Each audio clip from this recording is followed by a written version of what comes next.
Good morning everyone. तो आपकी पढ़ाई कैसी चल रही है? अच्छी चल रही होगी।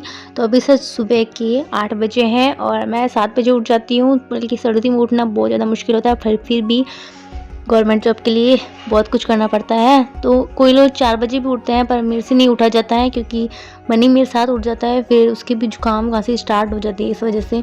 तो अभी जस्ट मैंने अपने ज़िला का टॉपिक है वही स्टार्ट किया है और मेरा रूटीन है कि मैं एक एक ज़िला करती हूँ। तो अभी जस्ट मैंने लिया है भीलवाड़ा। तो इसके उपनाम पढ़ेंगे पहले अपन, और यहाँ पढ़ेंगे रामपुरा, गुचा, जहापुरा, मांडलगढ़, बिजोलिया, भीलवाड़ा, गंगापुर, मांडलगढ़। तो जो मेन चीज़ होती है यहाँ पे वो साइड के अंदर दे रखी है। इसके अंदर जैसे शाहपुरा है, शाहपुरा में राजस्थान बनने वाली अंतिम रियासत है और राम स्नेही संप्रदाय का प्रमुख केंद्र है। पड़कला है, जैसे जहाजपुर में शिव मंदिर है। और इतिहासकार कर्नल जेम्स टोड ने 1820 के अंदर यहाँ आए थे जहाजपुर में। तो जो मेन चीज़ होती है उन्हें हाईलाइट कर लेनी चाहिए ताकि बहुत काम आती है। जैसे मांडलगढ़ में महाराणा सांगा की छतरी है, मांडलगढ़ दुर्ग है, और हल्दी घाटी युद्ध के समय अकबर का युद्ध की रचना का स्थान है। तो ये किताब वाकई ही बहुत अच्छी है। बल्कि ऑनलाइन में अगर आपको ज़्यादा पैसे दे रहे हैं तो आप कोई बुक स्टोर से जाके पूछ सकते हैं, क्योंकि ऑनलाइन में गौरव सर की भी बुक के ज़्यादा ही पैसे दे रहे थे। फिर भी मैंने ट्राई किया इधर उधर तो मुझे बुक्स मिल गई थी, क्योंकि कमेंट आया था क्योंकि ऑनलाइन के अंदर आप ज़्यादा रुपए ले रहे हैं। बट अगर 10-20 रुपए ज़्यादा ले रहे हैं तो कोई दिक्कत नहीं है, बट इसके दुगने रुपए देने के लिए इसकी कोई ज़रूरत नहीं है, क्योंकि ये तो एक बुक है, कहीं पे भी बुक स्टोर में आपको मिल जाएगी। सो हमारा रूटीन होता है कि मैं जस्ट अपना काम फिनिश करके, मतलब सुबह जस्ट मैं जैसे कोई टॉपिक होता है 2 घंटे 3 घंटे बाद पढ़ने के बाद मैं अपना काम वापस शुरू कर देती हूँ, और यही मैंने अपनी हैबिट बना रखी है। सो ये ज़रूरी नहीं है कि सबने कहा था कि आपके पास हज़ारों किताबें हैं पर एक किताब पढ़ लीजिए, लेकिन हर सब्जेक्ट की मेरे पास अलग अलग बुक है।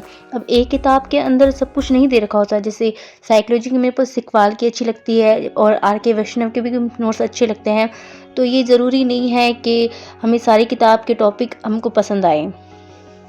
तो इसलिए मैंने बहुत से नोट्स ऐसा अलग बना रखे हैं। जो टॉपिक आपको कौन से सर अच्छे लगते हैं, क्या चीज़ अच्छी लगती है, जैसे और सबको अलग अलग सर के पढ़ना अच्छा लगता है। जैसे कोई हिंदी के सुखदेव सर से पढ़ते हैं और सुमलता से भी पढ़ते हैं। तो ये सब की रुचि पे डिपेंड करता है कि कौन क्या करता है, कौन क्या नहीं करता है। जैसे मुझे बुक्स और नोट्स से पढ़ना अच्छा लगता है, बट कोई चीज़ गलत लिखी हुई होती है तो हमें पता भी होना चाहिए कि ये चीज़ यहाँ पे गलत लिखी हुई है।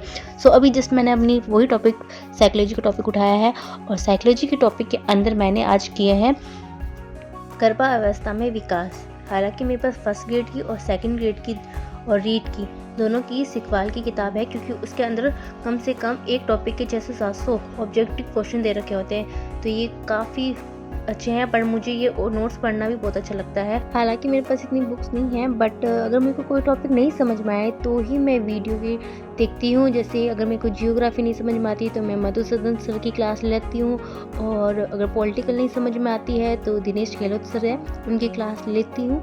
और नाइट के टाइम होता है तो या मैं बुक से पढ़ लेती हूँ और या मैं फ़ोन से पढ़ लेती हूँ। अगर कोई चीज़ नहीं समझ में आती तो मैं रात को वीडियो देख लेती हूँ। आज मैंने जस्ट सोचा था कि मैं 12 घंटे अपनी पूरी पढ़ाई कंप्लीट करूंगी, क्योंकि एग्ज़ाम बहुत पास में आने वाले हैं इस वजह से। और अभी जस्ट मैंने जियोग्राफी के नोट्स हैं वो उठाए हैं, और हालांकि आपने मेरे जियोग्राफी के नोट्स दे रखे हैं, क्योंकि गंगानगर के अंदर मेरे सारे नोट्स वहीं पर रह गए थे। ये मेरी सिस्टर की नोट्स है, मैं उसी में से ही पढ़ाई करती रहती हूँ अपनी। और अभी जस्ट मैंने जियोग्राफी के नोट्स में से अफवाह तंत्र और नदियाँ का टॉपिक उठाया है।